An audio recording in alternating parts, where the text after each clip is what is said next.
नमस्कार जय श्री जगन्नाथ दर्शक बंधु ମୁଁ ଦେବାନନ୍ଦ ଆପଣଙ୍କୁ ସ୍ୱାଗତ କରୁଛି। ଦର୍ଶକ ବନ୍ଧୁ ଖଣ୍ଡଗିରିରେ ଅନେକ ସାଧୁ ସନ୍ଥଙ୍କର ମେଳା ଚାଲିଛି। ଅନେକ ସାଧୁ ସନ୍ଥ ଏ କ୍ଷେତ୍ରରେ ଆଜି ଉପ ଉପସ୍ଥିତ ଅଛନ୍ତି ଏବଂ ସବୁ ସ୍ଥାନରେ ସବୁ ସାଧୁମାନେ ଯଜ୍ଞ କରୁଛନ୍ତି। କିନ୍ତୁ ଅନେକ ସାଧୁଙ୍କ ଭିତରେ ଏମିତି ଏକ ସାଧୁ ଆମେ ଦେଖିଲେ, ଜଣେ ମହାନ ସାଧୁ ମାନସ ମହାରାଜ ଯେ ଶ୍ରୀକ୍ଷେତ୍ର ପୁରୀ ଧାମରୁ ଏ କ୍ଷେତ୍ରକୁ ଆସିଛନ୍ତି। ଅନେକ ସାଧନା ସେ କରିଛନ୍ତି, କିନ୍ତୁ ସିଧାସଳଖ ତାଙ୍କ ସହିତ କଥା ହେବା। ଅନେକ ଘଟଣା ତ ଘଟି ଚାଲିଛି, ଆଉ ମହାପୁରୁଷଙ୍କ କଥା ଅନେକ ଆଲୋଚନା ପର୍ଯ୍ୟାଲୋଚନା ହେଉଛି। ଆଉ ଖଣ୍ଡଗିରି ମହାକୁମ୍ଭ ମେଳାରେ ଅନେକ ସାଧୁ ଆସିଛନ୍ତି, ଆଉ ଏମିତି ଆମେ ଶୁଣିବାକୁ ପାଉଛୁ ଅନେକ ଅସାଧୁ ବି ଆସିଛନ୍ତି। ଏହା କେତେ ଦୂର ସତ୍ୟାସତ୍ୟ, ସିଧାସଳଖ ବାବାଙ୍କ ସହିତ କଥା ହେବା। ଆମ ସହିତ ଯୋଡ଼ି ହେଇ ରୁହନ୍ତୁ ଭିଡ଼ିଓର ଶେଷ ପର୍ଯ୍ୟନ୍ତ। ବାବା ଆପଣଙ୍କୁ ପ୍ରଣାମ ଏବଂ ଆମ ଚ୍ୟାନେଲକୁ ସ୍ୱାଗତ। ଜୟ ଜଗନ୍ନାଥ, ଜୟ ଜଗନ୍ନାଥ। ହଁ, ନିଶ୍ଚିତ ଯାହା ଆପଣମାନଙ୍କର ବିଚାର, ଯାହା ଦେଖୁଛନ୍ତି ତାହା ବି ସତ୍ୟ। ସେ ବି ଯାହା ଇନକ୍ୱାରି କରି କହୁଛନ୍ତି ତାହା ବି କିଛିଟା ମାତ୍ରାରେ ବି ସତ୍ୟ। ଏହା ମାନେ ନୁହେଁ ଯେ ସମ୍ପୂର୍ଣ୍ଣ ସତ୍ୟ। କିନ୍ତୁ ଗୋଟେ କଥା ଅଛି, ତମେ ଯେତେବେଳେ ଏତେ ବଡ଼ ଗୋଟେ ପ୍ରଶ୍ନ କରିଛ, ସେ ପ୍ରଶ୍ନଟା ଭଲ ପ୍ରଶ୍ନ। କିନ୍ତୁ ସାଧୁ ଆଉ ଅସାଧୁ ଆମେ ଆମକୁ ତ ଆଜି ପର୍ଯ୍ୟନ୍ତ ନିଜେ ଆମେ ଚିହ୍ନି ପାରିନେ। ତ ଆମେ ଗୋଟେ ସାଧୁ ବୋଲି ଚିହ୍ନିବା କେମିତି, ଆଉ ଅସାଧୁ ବୋଲି ଚିହ୍ନିବା କେମିତି, ସେ ହେଉଛି ପ୍ରଥମ ଜିନିଷ। ଯଦି ଅସାଧୁତା ହେଇଥାଏ ତାହେଲେ ବୋଧ ହୁଏ ସମାଜକୁ କିଛି ଠିକ ନିଜର ସଂସ୍କାର ବା ଆଚରଣ ଉଚ୍ଚାରଣ ଶିଖେଇ ପାରୁନଥାଏ। ଆଉ ୟା ମାନେ ନାହିଁ କିଛି ବି ସାଧୁ ଅଛନ୍ତି ଟିକେ ନା ମୁଁ ଝାଡ଼ି ଦଉଛି, କିଛି ବାଲି ଦେଇ ଦଉଛି, ଏଠି ହାତ ମାରି ଦଉଛି, ତୋର ଭଲ ହେଇଯିବ। ୟା ବି କିଛି ହେଇପାରିଥାଏ ଅସାଧୁତା ବିଚାର। ତ ଏମିତି ହବା ଦ୍ୱାରା ତ ସମାଜ ଉପରେ କଳଙ୍କିତ ବିଚାର ହୁଏ ସାଧୁ ଉପରେ। କାରଣ ସାଧୁ ସତ୍ମାର୍ଗ ଦେଖାଏ, ନିଜର ସଂସାର କେମିତି ସୁଦୃଢ଼ ହିସାବରେ ଚାଲେ, ତା ସମାଜକୁ ଠିକ ସତ୍ ବାର୍ତ୍ତା ଦେବା ପାଇଁ ସାଧୁ। ସାଧୁ କାହାକୁ କୁହାଯାଏ ନା, ସାଧୁ ଯାହା ଜୀବନ ଭିତରେ ଅନେକ ପ୍ରକାର ସାଧୁ ସାଧନ କରିଛି, ସେ ସଂସାର କରିଛି, ସଂସାର ଦୁଃଖ କ'ଣ ତାକୁ ବି ଜାଣିଛି। ମା ବୋଲି ଶବ୍ଦ ତାଠୁ ସୃଷ୍ଟି ହେଇଛି, ମା ବୋଲି ଯୋଉ ଶବ୍ଦ ତାକୁ ସେ ନିଜେ ବୁଝିପାରିଛି। ଏସବୁ ଜିନିଷ ହେଉଛି ବହୁତ ବହୁତ ପ୍ରକାରରେ କିଛି ସାଧନ କରିଥାନ୍ତି। ତାପରେ ତାଙ୍କର ଯେତେବେଳେ ଅତିବାହିତ ହେଇଥାଏ, ଏ ସମାଜକୁ ସେ ସତ୍ ଦୀକ୍ଷା ଦେଇଥାନ୍ତି। କ'ଣ ନା, ଗୋଟେ ଛୋଟ ପିଲାଟେ ସେ ଆଗ କଥା ସେ ଜାଣିନଥାଏ, ତେଣୁକରି ତାଙ୍କ ବାପା ମାଙ୍କ କଥା ସେ ଯେତିକି ନ ମାନେ, ଜଣେ ବ୍ରାହ୍ମଣ ବା ସାଧୁ, ଜଣେ ବାବାଜୀ, ଜଣେ ବୈଷ୍ଣବ, ଏମାନଙ୍କ କଥା ସେମାନେ ନିଶ୍ଚିତ ଶୁଣନ୍ତି। ସେଇ ଶୁଣିବା ଅବସ୍ଥାରେ ଯଦି ସେ ପିଲାଙ୍କୁ ଯଦି ପ୍ରକୃତ ବାସ୍ତବ ଜ୍ଞାନ ଦିଆଯାଏ, ସେଇଟା ହେଉଛି ସତ୍ ଗୁରୁ ବା ସତ୍ କଥା।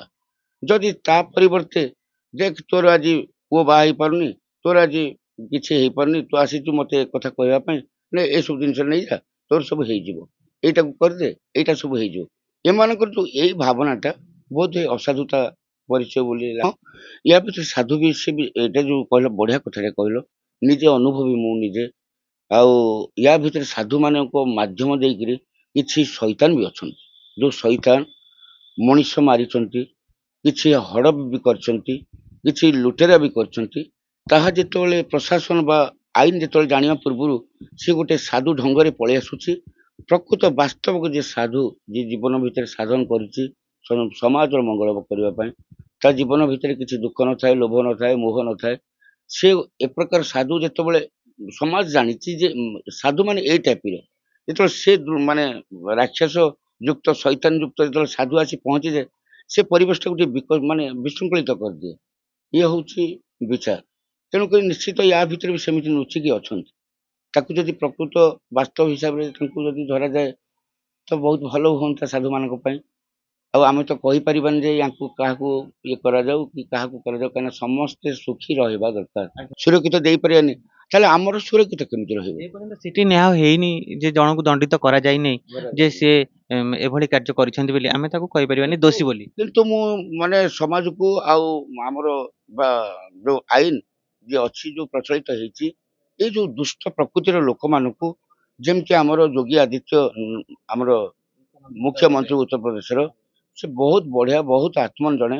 ଆଉ ସେ ସଚୋଟ ମାନେ ଆଇନଟାକୁ ସେ ତିଆରି କରିଛନ୍ତି। ଯିଏ ଭୁଲ ତା ଜୀବନ ଭିତରେ ସେ ହିଁ ଭୁଲ କରେ, ସେ କେବେ ତା ଜୀବନ ଠିକ କରିପାରିବନି। ତାକୁ ଗୋଟେ ଥର ଚାନ୍ସ ଦିଅ ଠିକ କରିବା ପାଇଁ। ଯଦି ସେ ଠିକ ନ ହେଇପାରିଲା, ତାକୁ ଯୋଉ କହନ୍ତି, ଆମେ ତ କହିପାରିବା କଥା ନୁହଁ, ସାଧୁ ଭାଷାରେ ଏ କଥା ନୁହଁ, ତାକୁ ସୀତାରାମ କରିଦିଅନ୍ତୁ। ଏଇଟା ହଉଛି ମାନେ ଆଇନ ପାଇଁ ନିହାତି, ଆଉ ବା ଆମ ସଂସାର ପାଇଁ, ସମାଜ ପାଇଁ ନିହାତି। ସମସ୍ତେ ଏଇନା ଭୟଭୀତ ଅବସ୍ଥାରେ ଚାଲୁଛନ୍ତି। ସନ୍ଧ୍ୟା ହେଲେ କେହି ସୁରକ୍ଷିତ ନୁହନ୍ତି, କେହି ବି ନୁହନ୍ତି ସୁରକ୍ଷିତ। ଜଣେ ସାଧାରଣ ଯୋଉ ଟାଉନ ଉପରେ ଆମେ ଭାବୁଛେ ଆମର ଏଇଟା ହଉଛି କ'ଣ ଆମର ରାଜଧାନୀ, ଯେ ରାଜଧାନୀ ବୋଲି ଶହ ଶହ ସଂଖ୍ୟାରେ पुलिस ଠାରୁ ବିଭିନ୍ନ ପ୍ରକାର ଆଇନ ଜଗିକି ବସିଛି, ତା ଭିତରେ ବି ରାହାଜାନୀ ହଉଛି। ବାବା ଅନେକ ଘଟଣା ଘଟି ଚାଲିଛି ପ୍ରତିଟି ମୁହୂର୍ତ୍ତରେ ଆମେ ଦେଖୁଛେ ଅନେକ ଘଟଣା ଆଉ ଦୁର୍ଘଟଣା ଘଟି ଚାଲିଛି କିନ୍ତୁ ବାବା ଏଇ ଖଣ୍ଡଗିରିରେ ଆପଣ ଆସିଲେଣି 3-4 ଦିନ ହବ ଆସିଲେଣି କିନ୍ତୁ ଏମିତି ଆପଣ ଖଣ୍ଡଗିରିକୁ ନେଇକି କଣ ଅନୁଭବ କରୁଛନ୍ତି? ଦେଖନ୍ତୁ, ଖଣ୍ଡଗିରି ହେଲା ଗୋଟେ ସାଧନ ପୀଠ। ୟା ମାନେ ନୁହଁ ୟା ଭିତରେ କିଛି ଆମେ ଦେଖେଇ ହବା, କୌଣସି କିଛି ମାନେ କାହାକୁ କିଛି କଥା କହିବା, ବେଶୀ ଆମେ କିଛି ଜାଣିନେ। ତେଣୁକରି ଆମେ କଣ ଜାଣିଛେ ନା ଏ ଶରୀର କେବଳ ମୁକ୍ତି ପାଇଁ, ଇଏ କେବଳ ସାଧନ ଦରକାର। ତାହେଲେ ଆମେ କାହାକୁ ସାଧନ କରିବା ନା ଆମ ଭିତରେ ଯୋଉ ପରମ ବ୍ରହ୍ମ ଅଛନ୍ତି, ପରମ ପିତା ଅଛନ୍ତି, ତାଙ୍କ ଉପରେ ଲୟ ରଖିକିରି ପ୍ରାଣାୟାମ ବା ଯାହାକୁ କହନ୍ତି ଏସବୁ ଜିନିଷ କରିବା ପାଇଁ ସାଧୁମାନେ ଏଠିକି ଆସିଥାନ୍ତି। ୟା ମାନେ ନୁହଁ ଯେ ସାଧୁମାନେ କୌଣସି କିଛି ଉଦ୍ଦେଶ୍ୟ ନେଇକି ଆସିଥାନ୍ତି, ସେମିତି କୌଣସି ଉଦ୍ଦେଶ୍ୟ ନାହିଁ। ଉଦ୍ଦେଶ୍ୟ ହେଉଛି ବିଶ୍ୱର ମଙ୍ଗଳ ହେବା ଦରକାର। ସେ ବିଶ୍ୱର ମଙ୍ଗଳ ହେବା ପାଇଁ କଣ ଆବଶ୍ୟକତା ନା କେବଳ ଆମକୁ ସେଇ ପରମ ପିତାଙ୍କ ଲୟରେ ରହିବା ବା ସମର୍ପିତ ହବା, ସମାଜକୁ ବି ସମର୍ପିତ କରିବା।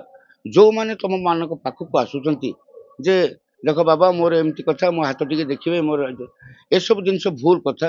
କିନ୍ତୁ ଯାହା ଆଜି ବୁଧବାର କେହି କରିପାରିବେନି, ଶନିବାର କୋଉ ରାମ କରିପାରିବେନି, କେହି କୃଷ୍ଣକୁ ବି କରିପାରିବେନି, କୋଉ ଶିବ ମହାରାଜ ବି କରିପାରିବେନି।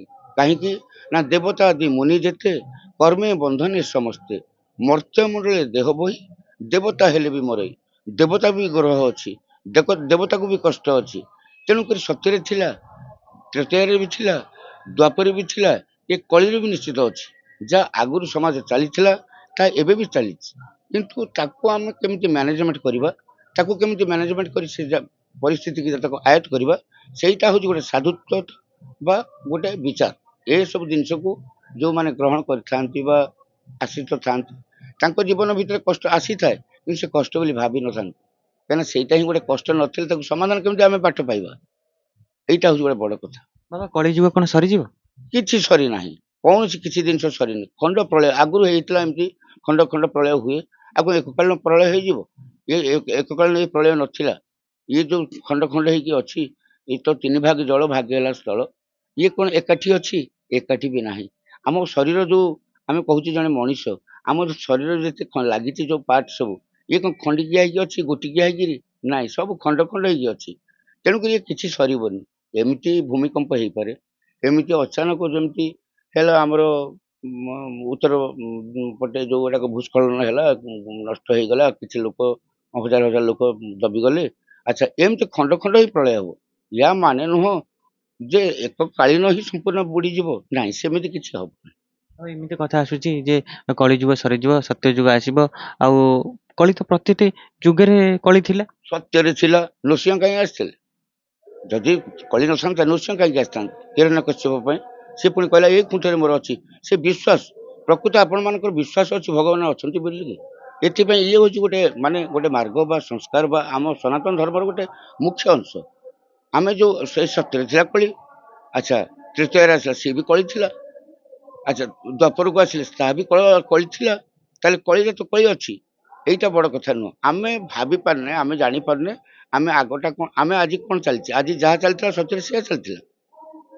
ସେଇ ମଣିଷ ଆମେ, ଅବଶ୍ୟ ସିଏ କହୁଥିଲେ 27,000, ଆମେ ତ ଦେଖିନେ, ହେଲେ ମଣିଷ ତ ଥିଲେ।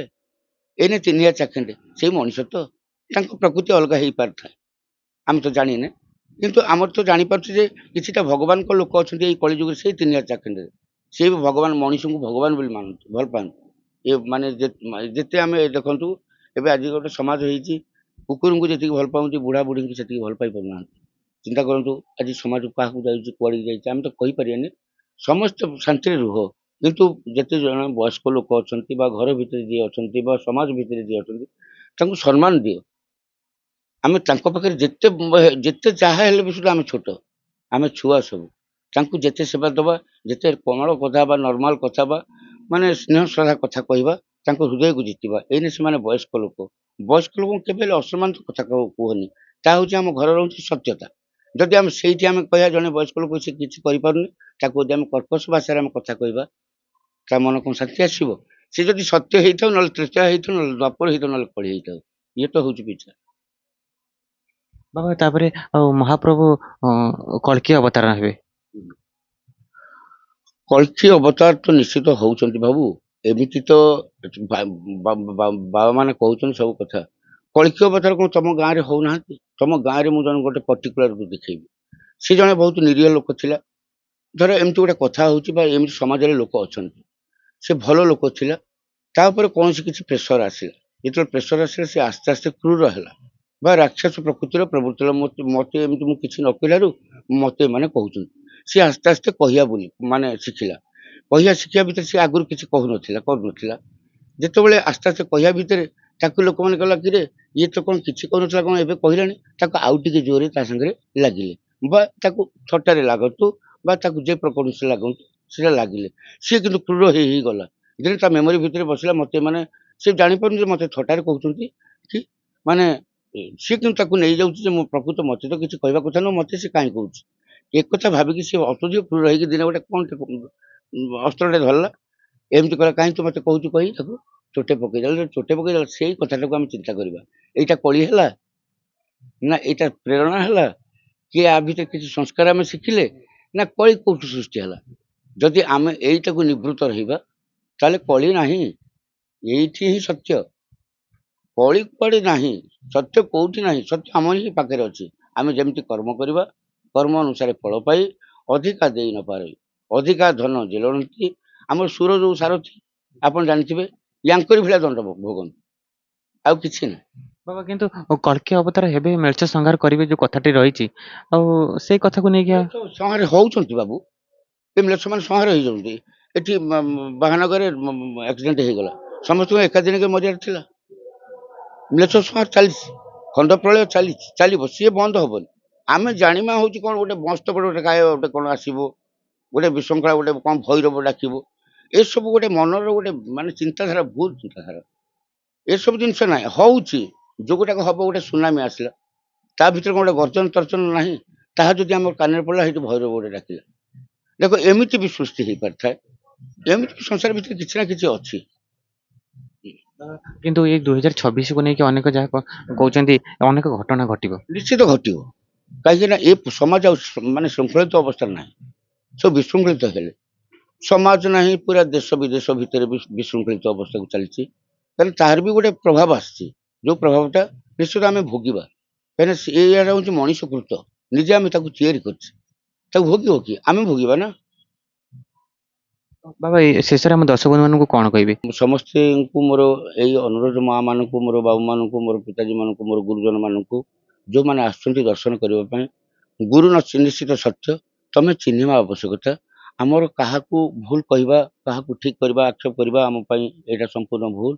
ତେଣୁ ଆମ ହୃଦୟ ଭିତରେ ଆମକୁ ଆମେ ନିଜେ ଚିହ୍ନିଛେ। ତ ଯଦି ଆମେ ନିଜେ ଚିହ୍ନିଛେ ତାହେଲେ ନିଶ୍ଚିତ ଆମେ ସାଧୁଙ୍କୁ ଚିହ୍ନି ପାରିବା, ଭଗବାନଙ୍କୁ ଚିହ୍ନି ପାରିବା, ନିଜର ପିତାମାତାଙ୍କୁ ବି ଚିହ୍ନି ପାରିବା, ଆମର ନିଜର ପିଲାମାନଙ୍କୁ ବି ଚିହ୍ନି ପାରିବା। ସେଇଟା ଚିହ୍ନିବା ଆଉ ଭଲ ପାଇବା, ସେଇଟା ହିଁ ସମାଜ ପାଇଁ ନିଶ୍ଚିତ। ଆଉ ସମସ୍ତେ ଗୋଟେ କଥା ସମସ୍ତଙ୍କୁ କୁହାଯାଉଛି ଯେ ଯେତେବେଳେ ସକାଳୁ ଉଠୁଛେ ଆମେ ଗୁରୁଜନ ମାନଙ୍କୁ ପ୍ରଣାମ କର, ସେଇଟା ଶିକ୍ଷା ନିଅ। ସମସ୍ତେ, ଖାଲି ଓଡ଼ିଶା ନୁହଁ, ଓଡ଼ିଶା ବାହାର ବା ଭାରତ ନୁହଁ, ବିଶ୍ୱରେ ବି ସମସ୍ତେ ଯଦି ଏଇ ମାର୍ଗ ନେଇକି ଯିବା, ନିଶ୍ଚିତ ଆମେ କିଛି ନା କିଛି ଯୋଉ ଗୋଟେ ମାନେ କଳୁଷିତ ହେଇ ଆସୁଛି ବା ଆମେ ବୁଝିପାରୁନେ, ସେ ନିଶ୍ଚିତ ଆମ ଭିତରେ, ଆମ ମେମୋରି ଭିତରକୁ ପଶି ଆସିବ। ବୁଝିବା ପାଇଁ କ'ଣଟା ଆମେ କରିବା, କ'ଣ ନ କରିବା, ତାହା ଆମକୁ ଗୁରୁଜନ ମାନେ ଆମକୁ ନିଶ୍ଚିତ କହିଦେବେ। ଇଏ ହଉଛି ସମାଜ ପାଇଁ। ଆଉ ସତ୍ୟ କୁହ, ସମସ୍ତେ ସତ୍ୟ କୁହ, ଯେତେ କଷ୍ଟ ବି ଆସୁ କିନ୍ତୁ ସତ୍ୟ କୁହ, ନିଶ୍ଚିତ ସମାଧାନ ଅଛି।